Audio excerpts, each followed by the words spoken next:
Hey. Time for another out of this world story from Cheating Secrets podcast. I think I screwed up or the cake. I, 32, male, have been married to my wife, 30, female, for 5 years. And it feels like in the last year, she's become a complete stranger. We were both established when we met, and at first, it felt like we shared the same values. I went to a trade school and learned a very technical job. I worked crap entry-level jobs before I proved myself and built a reputation in coding to the point where my references trumped my education. My wife has a graduate degree and works in a management position. This created a bit of what I thought was friendly tension at the time. Early on, I complained about middle management. I saw them as roadblocks between me and finishing tasks. My wife saw middle management as necessary for directing personnel and resources. Personally, I was stuck with a bad string of middle managers who thought code developers were modular and replaceable. They set unreasonable deadlines, promised features to clients, and created scope creep. Every time I told her about the next boneheaded thing my manager instituted, she always took his side. Note, she never met him. He sees things you don't, she would say.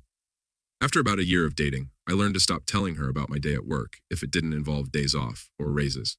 I always felt like she resented the fact I didn't go back to school for a 4-year or graduate degree. She pushed about it early on before marriage, but when I broke down the loans and debt, she dropped it. She was relatively debt-free when we married, as was I. As I said, we were pretty close in earning power as well. About 2 years ago, I started working for a company that had an owner who talked to me directly. He saw value in me and my potential. I now make 50% more than my wife, and my manager is a guy who works well with me. While not a technical lead, he embodies what a scrum master should be. I would say he knows how to stay out of my way, but that makes it sound adversarial. He's a great supervisor. The first 4 years of marriage went great overall. I didn't complain about managers from work, and she didn't push me to dump thousands into a piece of paper in debt. We had fun, went on date nights several times a month, shared hobbies, cooked together, read books together, and watched movies together. When the first lockdown hit, we both worked from home. Our house is really nice with 3 spare bedrooms for if we eventually had kids. One was already converted into an office for me, and when the lockdown started, we converted the second into an office for her. We both telecommuted, but we had very different philosophies about it. I would get up, make breakfast, shower, shave, dress in a suit, then walk into my home office. I hate suits and ties, by the way, but it does put me in the mental state of, okay, this is work for me. My wife, however, rolls out of bed, eats breakfast, brushes her teeth, puts on a t-shirt and sweatpants, and goes into her office with the iPad to play Candy Crush between emails. I guess I see it as work from home, and she sees it as work from home. I digress. It's the weirdest thing how proximity can create distance. She has several meetings a day, and I can tell because she keeps her door wide open and I can hear them. I have 1 meeting a day, a scrum, and it's short. I close my door for mine. 5 months ago, she said she felt insulted that I closed my door for the daily scrum. I explained it was for peace and to keep my mind focused on work. She said she felt like I was hiding something. I tried to keep up our hobbies together, but she brushed it off as, we see each other all day as it is. I should have pressed, but I didn't. I treated the lockdown as temporary, and maybe I shouldn't have. It got really bad when her company instituted a partial office reopening. She jumped at the chance to be part of the 50% of the company back in the rearranged office to allow social distancing. I don't blame her. I miss working at the office too, but my company hasn't opened up the offices yet, and as long as I have access to my dev environment, it really isn't needed. I think several of her other coworkers got into her head. She would stay after work to hang out with them and have drinks at a coworker's place. I pressed and wanted to know more, but she was secretive and guarded. She became colder and colder too. It felt like I had a roommate, and not a wife at that point. Last month, on a weekend, she put her old iPad on the desk and said, "Can you wipe this? I want to gift this to my niece." I shrugged. I often do that sort of thing for the family and didn't think much about it. Off she went to another company gathering, and I switched on the iPad. Maybe my wife was becoming so brazen. Maybe she thought I wouldn't check it and just do a factory reset. The point is, I checked it and saw her messages app, pics, videos, IMs with her boss. They've been having an affair for 2 months. I can't describe the feeling in my veins. It was like blood turned to ice. It reminded me of the scene in Equilibrium where the polygraph flatlined. I copied everything, packaged it into cloud storage I used for dev projects, separate from work, and started looking for a lawyer. I didn't confront her at first because I wasn't sure what I would do. The new sensation in my body felt like I was both numb and walking through water. She didn't notice or didn't care. By that point, we were already in a dead bedroom. We were really in the roommate stage, I guess. I contacted a lawyer, and he wanted to keep investigating and for me to keep my mouth shut. He suggested I get a private investigator and recommended a good one. For the last 4 weeks, we were gathering evidence, and he was preparing the filing for divorce. Be patient, he kept telling me, and my ice-filled veins and her indifference made it easy at first. Yesterday, my lawyer told me he had the filing almost ready. Our state is at fault, and the PI got photos, videos, plus the texts. It was pretty much a slam dunk. Then last night, I don't know what happened to me, but the ice turned to fire. She came home late, of course, and I don't even remember what she said to me, but I went off. I said I hoped it was worth screwing her boss. She turned mean, nasty, and vindictive.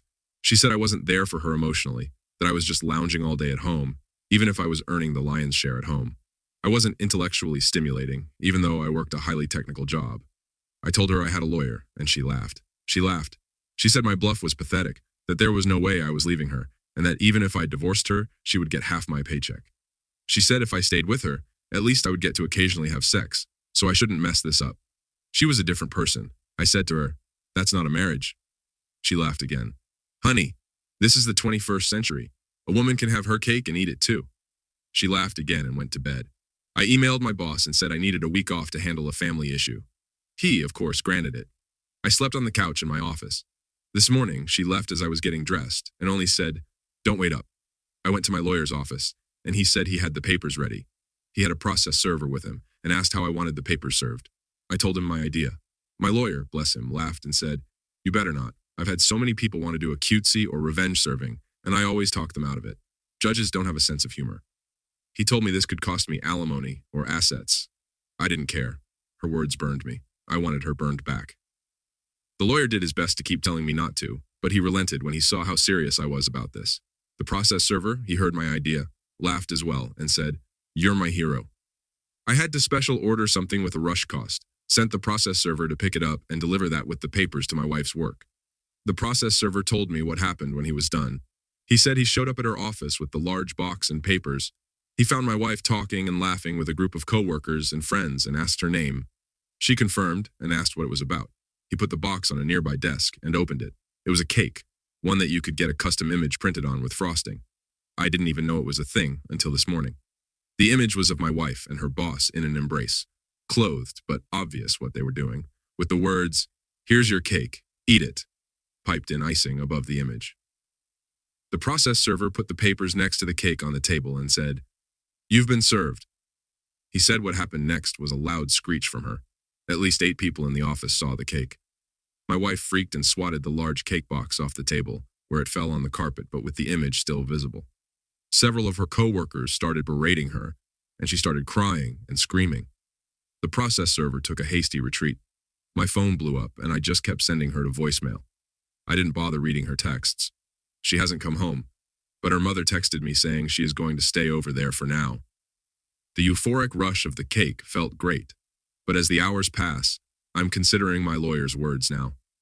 Did I screw this up? Let's check in on the update. I am overwhelmed with all the support I've gotten in the past week. I'm still off from work, but my boss decided to give me 2 weeks instead of the one I requested. Good man he is. I've already split our savings in half, put my half in an account in my name, and changed autopay for the mortgage, credit freezes, etc. Everything my lawyer advised me to do with the household funds. First off, we have no kids. Second, I'm seeing a therapist to help me. I found one who is well-versed in helping with infidelity. I've seen him twice, and I am feeling a lot more balanced out. Still some weird low points, but nowhere near the same amount of swing between the two. After the cake stunt, I'm definitely taking my lawyer's advice on anything from this point forward. He said, "You can be happy or you can be right," in regards to taking his advice, and I get that now. He told me that if my wife wants to return home, I'm not legally allowed to kick her out, but I should record all interactions with her. She's not staying at home again, still at her mom's, but she did want to come by Saturday to talk. My lawyer told me I could, but said he would prefer if she wants to talk to have it done at his office with her own lawyer present as well as himself. I presented this to her in an email, of course, and she responded that she didn't have a lawyer. My lawyer said, barring showing up at his office, to have witnesses and record the meeting. I let my wife know this was my condition to talking with her.